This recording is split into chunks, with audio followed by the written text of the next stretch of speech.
Hi friends, welcome to railway Guru Telugu. ఎప్పటి నుంచో NTPC exam ఎప్పుడు అని చెప్పేసి చాలామంది కామెంట్ రూపంలో తెలియజేశారు. 2 డేస్ బ్యాక్ ఎగ్జామ్ డేట్స్ కూడా మనకి ఇవ్వడం జరిగింది. సో ఇది ఎన్టీపీసీ CBT1 గ్రాడ్యుయేట్కి సంబంధించిన ఎగ్జామ్ డేట్స్ ఇవ్వడం జరిగింది. అండర్ గ్రాడ్యుయేట్ అనేది తర్వాత ఎగ్జామ్ డేట్స్ ఇస్తారు. సో ఇప్పుడు మనకి 2 వీక్స్ టైం అయితే ఉంది. ఈ 2 వీక్స్ టైంని మనం ప్రాపర్గా వినియోగించుకొని కొన్ని ఇంపార్టెంట్ టాపిక్స్ ఏమన్నాయో దాని ప్రకారం చదువుకుంటూ మనకున్న టైం ఒక స్ట్రాటజీ ప్రకారం ముందుకు వెళ్తే కనుక మంచి స్కోర్ సాధించడానికి CBT1 క్వాలిఫై అవ్వడానికి అవకాశం అయితే ఉంటుంది. సో వీడియో చివరి వరకు చూడండి. డౌట్స్ ఏమైనా ఉంటే కామెంట్ రూపంలో తెలియజేయండి.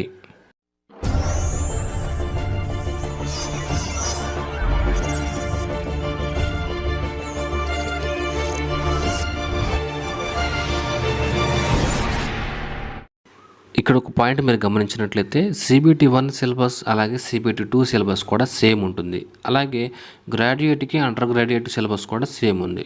సో ఇప్పుడు మీరు 80% సిలబస్ కంప్లీట్ చేసినా సరే మీరు CBT1 క్వాలిఫై అవ్వడానికి ఎక్కువ ఛాన్సెస్ ఉన్నాయి. ఇక్కడ టోటల్ 100 మార్క్స్ అయితే మనకి ఇవ్వటం జరుగుతుంది. జనరల్ అవేర్నెస్లో 40, మ్యాథ్స్ రీజనింగ్లో 30 మార్క్స్ ఇవ్వటం జరుగుతుంది. టార్గెట్ స్కోర్ కనుక మనం 65 to 70% మనకి ఉంటే కనుక ఈ రా స్కోర్ అనేది మనం ఖచ్చితంగా క్వాలిఫై అవ్వడానికి ఛాన్స్ అయితే ఉంటుంది. సో మనకున్న టైంని ప్రాపర్గా వినియోగించుకుంటే కనుక ఖచ్చితంగా CBT1 అనేది క్వాలిఫై అవుతాము. అలాగే ఇక్కడ ప్రతిరోజు కూడా మీరు మాక్ టెస్ట్ అయితే రాయాలి. మాక్ టెస్ట్ రాయడంతో పాటు మీరు ఏదైతే క్వశ్చన్ సాల్వ్ చేయలేకపోయారో, ఏదైతే ఆన్సర్ చేయలేకపోయారో వాటి అనాలిసిస్ మీరు చూడాలి. ఆ అనాలిసిస్ చేయటం వలన వాటి నుండి కొంత నాలెడ్జ్ అయితే మీరు గెయిన్ చేసుకోగలుగుతారు. ఈ 2 వీక్స్ ప్రతిరోజు కూడా కొంత నాలెడ్జ్ మీరు గెయిన్ చేసుకుంటూ పక్కన వాళ్ళతో పోల్చుకుంటే మీకు కొంత ఎక్స్ట్రా స్కోర్ అనేది రావడానికి అవకాశం ఉంటుంది. సో ఆ విధంగా మీరు డైలీ మాక్ టెస్ట్ రాయటం వల్ల ఆ నాలెడ్జ్ అనేది మీరు గెయిన్ చేసుకోండి. నెక్స్ట్ వచ్చేసి important point, frequently asked questions. అలాగే రీసెంట్గా కొన్ని ఎగ్జామ్స్ మనకు జరిగాయి. RPF SI కానీ, ALP కానీ, JEE కానీ, వీటిలో మ్యాథ్స్ రీజనింగ్ సైన్స్కి సంబంధించిన క్వశ్చన్స్ ఏవైతే ఉంటాయో వాటిని ప్యాటర్న్ ఒకసారి మీరు చూడండి. 2018 పేపర్ ఒకలాగా ఉంటుంది, 2024లో ఒకలాగా ఉంది, 2025లో ఒకలాగా ఉంది. ప్యాటర్న్ అనేది మారుతూ ఉంది. కాబట్టి ఈ రీసెంట్గా పేపర్స్ ఏ విధంగా వస్తున్నాయి, last time notification NTPC notification paper ఏ విధంగా ఉంది మీరు కంపేర్ చేయండి. దానికి తగినట్లుగా మనం సిద్ధంగా ఉన్నామా లేదా, ఏదైనా మార్పు చేసుకోవాలా అనేది ఒకసారి మీరు గమనించండి. ఈ పేపర్స్ అయితే మీరు చూడండి. మనకి యూత్ కాంపిటీషన్ కానీ లేదంటే కిరణ్ పబ్లికేషన్లో కానీ ప్రీవియస్ క్వశ్చన్స్ వాటి యొక్క సొల్యూషన్స్ మనకి ఇవ్వడం జరుగుతుంది. వాటిని మీరు ఒకసారి గమనించండి. నెక్స్ట్ వచ్చేసి మనకి NCERT బుక్స్.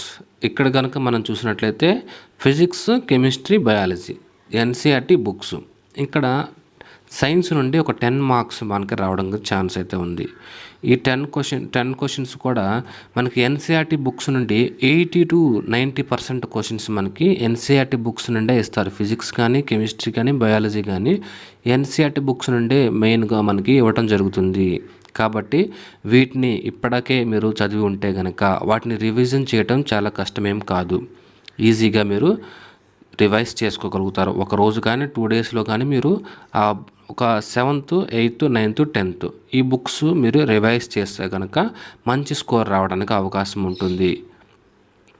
నెక్స్ట్ వచ్చేసి మీరు ఈ 2 వీక్స్లో చాలా టైం తక్కువ ఉంది కాబట్టి ఏ విధంగా చదవాలి ఏంటి కన్ఫ్యూజ్ అయిపోయి మీరు డే అండ్ నైట్ చదవాల్సిన అవసరం లేదు. ఇప్పటివరకు మీరు చదువుంటే కనుక నోటిఫికేషన్ ఇచ్చినప్పటి నుండి ఇప్పటికి చాలా టైం అయితే మనకుంది. ప్రాపర్గా మీరు వినియోగించుకుంటే ఈ 2 వీక్స్ టైం అనేది మీకు సరిపోతుంది. కాబట్టి ఈ 2 వీక్స్ టైంలో మంచిగా నిద్రపోండి, కావాల్సిన ఫుడ్ మంచిగా తీసుకోండి, టైంకి తీసుకోండి, చదువుకోండి. ఈ 3 పనులే మీరు చేయాలి. దీనివల్ల మీకు సెల్ఫ్ కాన్ఫిడెన్స్ అనేది మీ పైన మీకు వస్తుంది. లేదు కన్ఫ్యూజ్ అయిపోయారంటే ఏం చదవాలి ఏంటి, చాలా టైం తక్కువ ఉంది కదా అని చెప్పేసి అనుకుంటే కనుక మీరు ఇప్పటిదాకా చదివినంతా కూడా వ్యర్థమైపోతుంది. కాబట్టి ప్రాపర్గా మీకున్న టైం అనేది సరిపోతుంది. కాబట్టి దీన్ని మెయింటైన్ చేయండి. మీకు సెల్ఫ్ కాన్ఫిడెన్స్ మీ పైన మీకు ఉండాలి.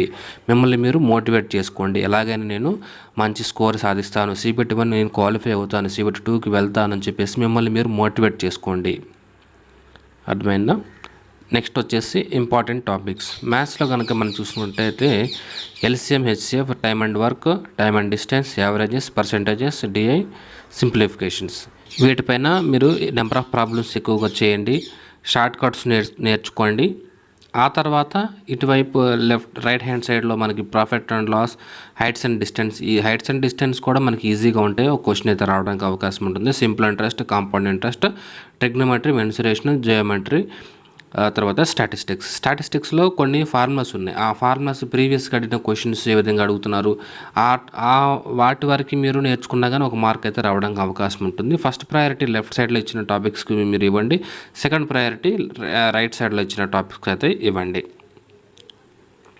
నెక్స్ట్ వచ్చేసి రీజనింగ్లో ఈ టాపిక్స్ అన్నీ కూడా ముందుగా మీరు కంప్లీట్ చేసుకోండి. రివిజన్ చేయడానికి రీజనింగ్లో చాలా ఈజీయే కాబట్టి మీరు కొంచెం తక్కువ టైంలోనే మనకి రివిజన్ అయిపోతుంది. ఒకసారి గమనించండి.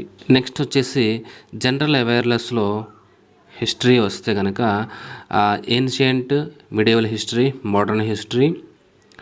ఇక్కడ ఏన్షియంట్ మీరు చదవకపోయినా మిడివల్ హిస్టరీలో కొన్ని వార్స్ ఉంటాయి, ఇయర్స్ ఉంటాయి, వాటిని మీరు ఒకసారి చూసుకోండి. మోడర్న్ హిస్టరీలో సిపాయిల తిరుగుబాటు, 1857, non cooperation movement, Indian national కాంగ్రెస్కి సంబంధించి, అలాగే రౌండ్ టేబుల్ సమావేశాలు, వీటి గురించి ఎక్కువగా మీరు కాన్సన్ట్రేట్ చేయండి హిస్టరీలో. ఆ తర్వాత వచ్చేసి పాలిటీలో ప్రియాంబుల్, తర్వాత పాలిటీలో ఉన్నటువంటి ఆర్టికల్స్ అన్నిటికీ కొన్ని పార్ట్స్గా డివైడ్ చేశారు. ఏ పార్ట్లో ఎన్ని ఆర్టికల్స్ ఉన్నాయి, ఎక్కడి నుంచి ఎక్కడి వరకు ఉన్నాయి, ఇది మినిమం నాలెడ్జ్. ఇది కనుక మీకు తెలిస్తే మీరు ఆప్షన్ ఎలిమినేషన్లో ఈజీగా స్కోర్ చేసుకోవడానికి ఉపయోగపడుతుంది. కాబట్టి ఆ పార్ట్స్ నేర్చుకోండి. ఆ పార్ట్స్లో ఏ ఆర్టికల్ ఎక్కడి నుంచి ఎక్కడి వరకు ఉంది అనేది ఒకసారి మీరు గమనించండి.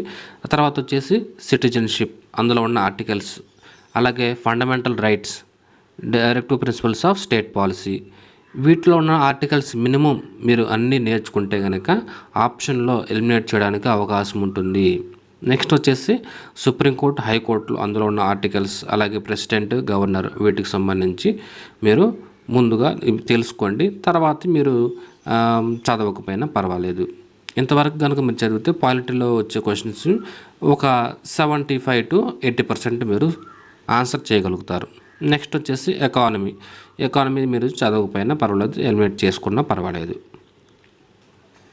నెక్స్ట్ వచ్చేసి జనరల్ సైన్స్, ఆల్రెడీ మనం దీని గురించి చెప్పుకున్నాం. NCERT books 7th, 8th, 9th, 10th, ఈ 4 బుక్స్లో మనకి బయాలజీ, కెమిస్ట్రీ, తర్వాత ఫిజిక్స్, ఈ 3 కూడా మనకి మిక్స్ అయ్యే ఉంటుంది. కాబట్టి 80 to 90% క్వశ్చన్స్ మనకి వస్తాయి. కాబట్టి ఈ బుక్స్ని రివైజ్ చేయండి.